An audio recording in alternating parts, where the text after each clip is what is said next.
सभी को नमो नमः। आज की क्लास में हम व्याकरण के अंतर्गत 5 लकारों का अध्ययन करेंगे। 5 लकारों में वाक्य रचना किस प्रकार से होती है, आज की क्लास में हम इसका अध्ययन करेंगे। तो बहुत बहुत स्वागत है आपका। सबसे पहले हम वाक्य रचना बनाने के लिए एक महत्वपूर्ण नियम, जो संस्कृत व्याकरण में महत्वपूर्ण नियम है, उसका हम अध्ययन करते हैं। नियम है, कर्ता में प्रथमा विभक्ति होती है और कर्म में द्वितीया, और क्रिया जो है कर्ता के अनुसार होती है। तो यहाँ पर कर्ता कर्ता क्या है? कार्य करने वाला है। जैसे राम, श्याम, मोहन, सोहन, सीता, गीता, रमा, ये सब क्या है? ये कर्ता है। तो इसमें प्रथमा विभक्ति होती है। जैसे बालक का बालकः, बालको, बालकाः, तो बालक क्या है? कर्ता हो गया। तो यहाँ पर प्रथमा विभक्ति होगी कर्ता में। अब आगे चलते हैं। कर्म कर्म में कौन सी विभक्ति होती है? कर्म में द्वितीय विभक्ति होती है। कर्म में कौन सी विभक्ति होती है? द्वितीय विभक्ति। कर्म क्या होता है? जैसे राम पुस्तक पढ़ता है, तो राम क्या कर रहा है? पुस्तक पढ़ रहा है। तो कर्म क्या हुआ? पुस्तक। तो जो पुस्तक में वो द्वितीय विभक्ति होगी। इसके बाद आगे चलते हैं। क्रिया क्रिया जो है वो किसके अनुसार होती है? क्रिया जो है वो कर्ता के अनुसार होती है। क्रिया किसके अनुसार होती है? कर्ता के अनुसार। जैसे यदि कर्ता प्रथमा विभक्ति प्रथम एक वचन का है, तो क्रिया भी एक वचन की ही होगी। कर्ता यदि द्विवचन का है, तो क्रिया भी द्विवचन की होगी। कर्ता यदि बहुवचन का है, तो क्रिया भी बहुवचन की ही होगी। आगे वीडियो में आगे हम वाक्य रचना में इसका विस्तृत रूप से अध्ययन करेंगे कि कर्ता यदि एक वचन का है तो क्रिया किस प्रकार आएगी।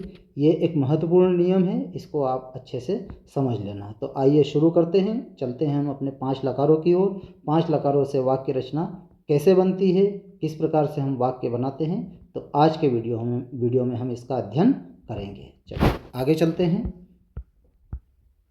यहाँ पर आते हैं हम। सबसे पहले एक वचन। संस्कृत में कितने वचन होते हैं?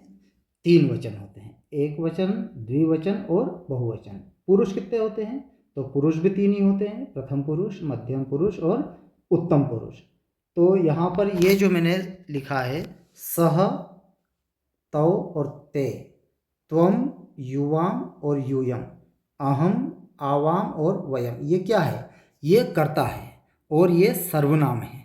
सह मतलब वह। सह का मतलब क्या होता है? वह। ये कौन से इसका मूल शब्द रूप क्या है? ये तत् शब्द से बना है। किससे बना है? तत् शब्द। ये तत् शब्द तीनों लिंगों में चलता है। तत् शब्द तीनों लिंगों में चलता है, पुल्लिंग में, स्त्रीलिंग में और नपुंसकलिंग में। पुल्लिंग में चलता है सह, तौ, ते। स्त्रीलिंग में चलता है सा, ते, ताह। और नपुंसकलिंग में चलता है तत्, ते, तानि। तो यहाँ पर ये पुल्लिंग का मैंने लिखा है, सह, तौ, ते। इसके बाद हम चलते हैं त्वम। ये त्वम जो है ये युष्मत शब्द रूप का है। युष्मत शब्द रूप कैसे चलते हैं? त्वम, युवाम, यूयम, त्वाम, युवाम, युष्मान। तो ये जो है त्वम शब्द जो है युष्मत शब्द रूप का है। इसके बाद ये जो है अहम। अहम किसका है? अहम जो है अस्मत् शब्द रूप का। अस्मत् जो सर्वनाम है, इसके रूप चलते हैं अहम, आवाम, वयम, माम, आवाम और अस्मान।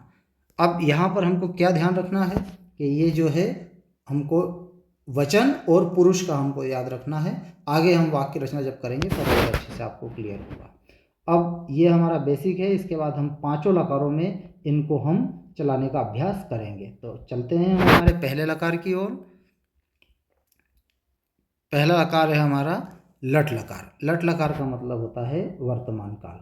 यहाँ मैंने एक ही धातु ली है, पठ धातु। पठ धातु से हम 5 लकारों को चलाएंगे।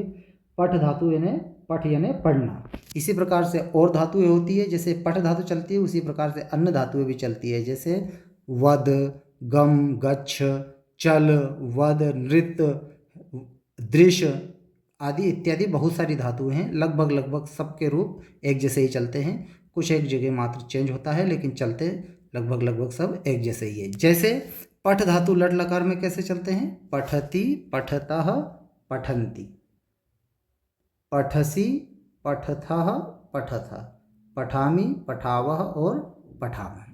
ये क्या है? ये क्रिया है। अब यहाँ पर जो ब्रैकेट में मैंने लिखा है ये कर्ता है। ब्रैकेट वाले क्या है? कर्ता है। अब कर्ता यदि प्रथम पुरुष एक वचन का है तो क्रिया भी हमारी एक वचन और प्रथम पुरुष की ही आएगी। कर्ता यदि प्रथम पुरुष द्विवचन का है तो क्रिया भी हमारी प्रथम पुरुष द्विवचन की ही आएगी। मुझे आपको बस यही समझाना है कि कर्ता यदि प्रथम पुरुष एक वचन का है तो क्रिया हमारी किसकी आएगी? प्रथम पुरुष एक वचन की आएगी। देखिए, जैसे सह पुस्तकम पठति, वह पुस्तक पढ़ता है। अब यहाँ पर कर्ता क्या हुआ? सह, कर्म क्या हुआ? पुस्तक, और क्रिया क्या हुई? पढ़ना। तो सह पुस्तकम पठति, वह पुस्तक पढ़ता है, ये प्रथम पुरुष एक वचन। तो पुस्तके पठतः, वे दोनों पुस्तक पढ़ते हैं। ते पुस्तकानि पठन्ति, बहुवचन का है तो वे सब पुस्तक पढ़ते हैं। अब मध्यम पुरुष में त्वम पुस्तकम पठसि, तुम पुस्तक पढ़ते हो। युवाम पुस्तके पठतः, तुम दोनों पुस्तक पढ़ते हो। यूयम पुस्तकानि पठतः, तुम सब पुस्तक पढ़ते हो। उत्तम पुरुष में अहम पुस्तकम पठामि, मैं पुस्तक पढ़ता हूँ। आवाम पुस्तके पठावः, हम दोनों पुस्तक पढ़ते हैं। वयम पुस्तकानि पठामः, हम सब पुस्तक पढ़ते हैं। बस यही समझना था हमको कि कर्ता एक वचन का है तो क्रिया एक वचन की होगी। अब यहाँ पर कुछ चीज़ें और समझना है। देखिए, यहाँ पर मध्यम पुरुष द्विवचन में क्या आया है? पठता, और बहुवचन में क्या आया है? पठता। आपको ये ध्यान रखना है कि द्विवचन में विसर्ग आएगा और बहुवचन में विसर्ग नहीं आएगा, बाकी सेम ही है। तो द्विवचन में क्या आएगा? विसर्ग आएगा। तो यहाँ पर युवाम पुस्तके पठतः और यूयम पुस्तकानि पठतः। ठीक है, अब आपको क्लियर हो रहा होगा। इसी प्रकार से हम आगे के लकारों में भी इसी धातु का अध्ययन करेंगे, पठ धातु का। तो चलते हैं आगे। अब पठ धातु लृट लकार, लृट लकार यानी भविष्यत काल। सह पुस्तकम पठिष्यति, वह पुस्तक पढ़ेगा।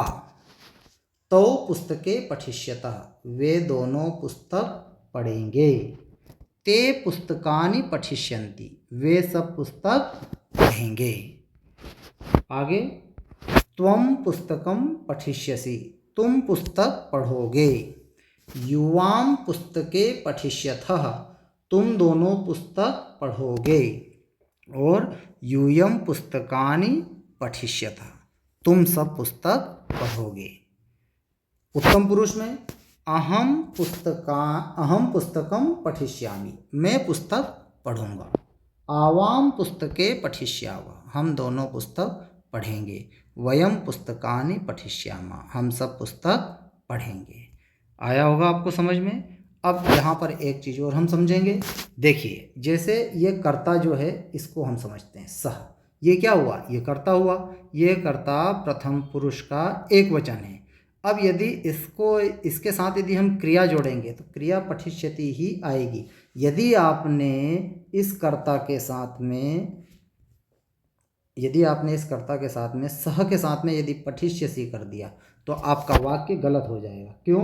क्योंकि पठिष्यसि किसका है? मध्यम पुरुष का है, और कर्ता किसका है? प्रथम पुरुष का है। तो आपको पठिष्यति ही लगाना पड़ेगा। यदि आपने पठिष्यसि किया तो आपका वाक्य गलत हो जाएगा। यदि आपने इस सह के साथ में, यदि इस युवाम के साथ में आपने पठिष्यन्ति कर दिया तो भी आपका वाक्य गलत हो जाएगा। क्योंकि पठिष्यन्ति किसका है? प्रथम पुरुष का बहुवचन है। और युवाम किसका है? युवाम है मध्यम पुरुष का द्विवचन। तो आपको क्रिया भी मध्यम पुरुष द्विवचन की ही लगानी पड़ेगी। क्यों? क्योंकि नियम हमने क्या पढ़ा था कि कर्ता जिस प्रकार का होगा क्रिया भी हमको उसी प्रकार लगानी होगी। तो उम्मीद करता हूँ आपको समझ में आया होगा। सह के साथ पठिष्यति ही या ती आएगा, और त्वम के साथ पठिष्यसि या पठसी जैसे भी लकारों में है, लेकिन आएगा मध्यम पुरुष एक वचन का ही। ठीक है, आपको समझ में आया होगा। आगे हम एक लकार और अध्ययन करेंगे। लिट लकार के बाद हम चलते हैं लंग लकार की ओर। लंग लकार यानी भूतकाल या अतीत काल, है ना। यहाँ पर हम चलते हैं। सह पुस्तकम अपठत, उसने पुस्तक पढ़ी, मतलब भूतकाल की बात है, वो कार्य पूरा कर चुका है। सह पुस्तकम अपठत, उसने पुस्तक पढ़ी। तो पुस्तके अपठताम, उन दोनों ने पुस्तक पढ़ी। ते पुस्तकानि अपठन, उन सब ने पुस्तक पढ़ी। आगे चलते हैं। त्वम पुस्तकम अपठः, तुमने पुस्तक पढ़ी। युवाम पुस्तके अपठतम, तुम दोनों ने पुस्तक पढ़ी। यूयम पुस्तकानि अपठत, तुम सबने पुस्तक पढ़ी। उत्तम पुरुष में अहम पुस्तकम अपठम, मैंने पुस्तक पढ़ी। आवाम पुस्तके अपठाव, हम दोनों ने पुस्तक पढ़ी। वयम पुस्तकानि अपठाम, हम सब ने पुस्तक पढ़ी। सिंपल सा है। कर्ता एक वचन तो क्रिया भी एक वचन, कर्ता द्विवचन तो क्रिया भी द्विवचन, और कर्ता बहुवचन तो क्रिया भी बहुवचन की होगी। उम्मीद कर रहा हूँ आप लोगों को वीडियो समझ में आ रहा होगा। यदि आपको वीडियो अच्छा लग रहा हो तो प्लीज़ एक लाइक करिए और वीडियो को शेयर करिए ताकि और लोगों तक भी यह पहुँचे। आगे की ओर हम चलते हैं। अब हम चलते हैं लोट लकार की ओर। लोट लकार यानी आज्ञार्थक। पठ धातु, पठ यानी पढ़ना, लोट लकार जब हम किसी को आज्ञा देते हैं वहाँ पर लोट लकार का प्रयोग होगा। जैसे सह पुस्तकम पठतु, आज्ञा देने के अर्थ में वह पुस्तक पढ़े। सह पुस्तकम पठतु, वह पुस्तक पढ़े। तो पुस्तके पठताम, वे दोनों पुस्तक पढ़े, है ना। ते पुस्तकानि पठन्तु, वे सब पुस्तक पढ़ें। मध्यम पुरुष में त्वम पुस्तकम पठ, तुम पुस्तक पढ़ो। त्वम पुस्तकम पठ, तुम पुस्तक पढ़ो। युवाम पुस्तके पठतम, तुम दोनों पुस्तक पढ़ो। यूयम पुस्तकानि पठत, तुम सब पुस्तक पढ़ो। उत्तम पुरुष में अहम पुस्तकम पठानि, मैं पुस्तक पढ़ूं। आवाम पुस्तके पठाव, हम दोनों पुस्तक पढ़ें। और वयम पुस्तकानि पठामा, हम सब पुस्तक पढ़ें। एक वचन, द्विवचन और बहुवचन। कर्ता एक वचन, क्रिया एक वचन। ठीक है, आगे चलते हैं। अब हमारा लास्ट है विधिलिंग लकार। विधिलिंग लकार का प्रयोग कब होता है? चाहिए अर्थ में, जब हमको किसी चीज़ की आवश्यकता होती है वहाँ पर विधिलिंग लकार का प्रयोग होता है। वाक्य बनाते हैं। सह पुस्तकम पठेत, उसे पुस्तक पढ़ना चाहिए। तो पुस्तके पठेताम, तुम दोनों को, उन दोनों को पुस्तक पढ़ना चाहिए। ध्यान रखना, फिर से हम चलते हैं। सह पुस्तकम पठेत, उसे पुस्तक पढ़ना चाहिए। तो पुस्तके पठेताम, उन दोनों को पुस्तक पढ़ना चाहिए। ते पुस्तकानि पठेयुः, उन सबको पुस्तक पढ़ना चाहिए। मध्यम पुरुष में त्वम पुस्तकम पठे, तुम्हें पुस्तक पढ़ना चाहिए। युवाम पुस्तके पठेतम, तुम दोनों को पुस्तक पढ़ना चाहिए। यूयम पुस्तकानि पठेत, तुम सबको पुस्तक पढ़ना चाहिए। उत्तम पुरुष में अहम पुस्तकम पठेयम, मुझे पुस्तक पढ़ना चाहिए। आवाम पुस्तके पठेव, हम दोनों को पुस्तक पढ़ना चाहिए। वयम पुस्तकानि पठेम, हम सबको पुस्तक पढ़ना चाहिए। ये विधिलिंग लकार का प्रयोग किया हमने। केवल पठ धातु यहाँ पर पांचों लकारों में चलाई है और कर्ता के साथ हमने वाक्यों को बनाने का प्रयास किया है। फिर से एक बार मैं उस नियम को रिपीट कर रहा हूँ। यदि कर्ता प्रथमा विभक्ति एक वचन का होगा तो क्रिया भी प्रथमा विभक्ति क्रिया भी एक वचन की ही होगी। जिस प्रकार से सह के साथ पठे, तो के साथ पठेताम और ते के साथ पठेयु। ठीक है, आपको समझ में आया होगा। अब पांचों लकारों से संबंधित हम कुछ वाक्य करेंगे और उससे हम जोड़ने का प्रयास करेंगे कि वाक्य में किस प्रकार से हमको ये वाक्य निर्माण हो रहे हैं। लकारों से संबंधित कुछ महत्वपूर्ण वाक्य देखिए। यहाँ पर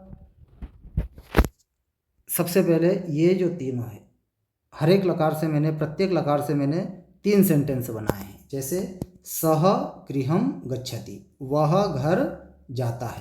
अब ये जो सह है ये प्रथम पुरुष का एक वचन है, तो क्रिया प्रथम पुरुष की एक वचन की आई है। तो सह गृहम गच्छति, वह घर जाता है।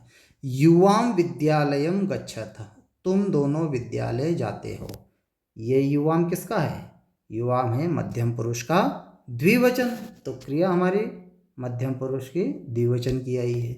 लास्ट है वयम सत्यम वदामा, हम सब सत्य बोल रहे हैं या बोलते हैं। तो वयम उत्तम पुरुष का बहुवचन, तो क्रिया हमारी उत्तम पुरुष के बहुवचन की आएगी। ठीक है, ये लट लकार से संबंधित सेंटेंस थे। आगे की ओर चलते हैं।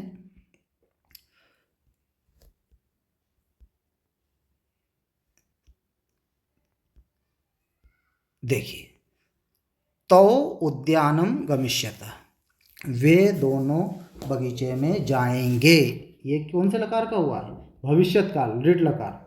वे दोनों बगीचे में जाएंगे। त्वम किम करिष्यसि, तुम क्या करोगे? तुम क्या करोगे? आवाम लेखम लेखिष्यावा, हम दोनों लेख लिखेंगे। हम दोनों लेख लिखेंगे। ये सेम, आवाम लेखिष्यावा, उत्तम पुरुष द्विवचन, उत्तम पुरुष द्विवचन। ठीक है, आगे चलते हैं। देखिए, ते चलचित्रम अपश्यन, वे सब, उन सब ने चलचित्र या सिनेमा देखा। युवाम, ये कौन से लकार में? लंग लकार में, अतीत काल। युवाम कार्यम अकुरुतम, तुम दोनों ने कार्य किया। तुम दोनों ने कार्य किया। वयम पादकंदुकम अक्रीडाम, हम सब ने गेंद खेली या हम सब ने फुटबॉल खेली या हम सब ने पादकंदुकम यानी फुटबॉल खेला। ठीक है, तो यहाँ पर ये लंग लकार का प्रयोग हुआ है। अब यहाँ पर एक चीज़ आपको और समझाता हूँ जो व्याकरण से संबंधित महत्वपूर्ण है। देखिए, यहाँ पर मैंने आपको इसके पहले वाले सेंटेंस पे आपको और क्लियर होगा। देखिए, ये मैंने आपको चलचित्रम, चलचित्रम में मैंने यहाँ पर म लगाया है और यहाँ लेखम, लेखम में मैंने अनुस्वार लगाया है। क्यों?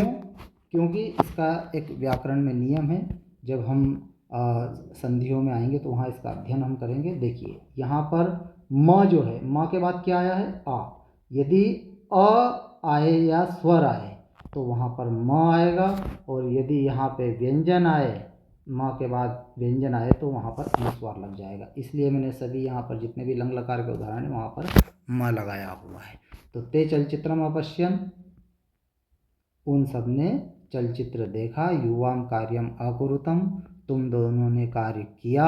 वयम पादकंदुकम अक्रीडाम, हम सब ने फुटबॉल खेली है। ठीक है, आगे चलते हैं। सह पाठम पठतु, ये कौन से लकार में है? ये लोट लकार में है। सह पाठम पठतु, उसने, वह पाठ पढ़े। लोट लकार यानी आज्ञा देना, तो वह पाठ पढ़े। त्वम सत्यम वद, तुम सत्य बोलो। अहम जलम पिबानी, मैं जल पीऊँ। ये सब लोट लकार के अंतर्गत है। ठीक है, कर्ता और क्रिया देख लेना। कर्ता यदि एक वचन का है तो क्रिया भी हमारी एक वचन की है। आगे चलते हैं। ते पाठशालाम गच्छेयु, ये कौन से लकार में है? ये विधिलिंग लकार में है। विधिलिंग लकार चाहिए अर्थ में। तो ते पाठशालाम गच्छेयु, उन सबको पाठशाला या विद्यालय जाना चाहिए। त्वम मृदु भाषणम वदेह, तुम सबको मीठे वचन या अच्छे वचन बोलना चाहिए। तुमको एक वचन का है। त्वम मृदु भाषणम वदेह, तुमको मृदु भाषण या अच्छे वचन बोलना चाहिए। वयम अध्ययनम कुर्याम, हम सबको अध्ययन करना चाहिए। वयम अध्ययनम कुर्याम, हम सबको अध्ययन करना चाहिए। इसी प्रकार से ये हमने पांचों लकारों से संबंधित हमने सेंटेंस बनाए, और उम्मीद करता हूँ आपको ये वीडियो अच्छा लगा हो। मैंने अपनी तरफ से पूरा प्रयास किया है कि पांचों लकारों से कर्ता और क्रिया को कैसे जोड़ा जाए। आगे की कक्षाओं में हम और विस्तृत रूप से अध्ययन करेंगे। लकारों से संबंधित वाक्य रचना कैसे बनाई जाती है, लकार किस कारक से संबंधित वाक्य रचनाओं का निर्माण कैसे होता है, उसका हम अध्ययन करेंगे। तो आज की क्लास में बस इतना ही। भवतः दिनम मंगलमय भवतु, आपका दिन मंगलमय हो। और यदि ये वीडियो आपको अच्छा लगा हो तो लाइक करिए, चैनल को सब्सक्राइब करिए, और ऐसे ही वीडियो आने वाले समय के लिए आपका दिन मंगलमय हो।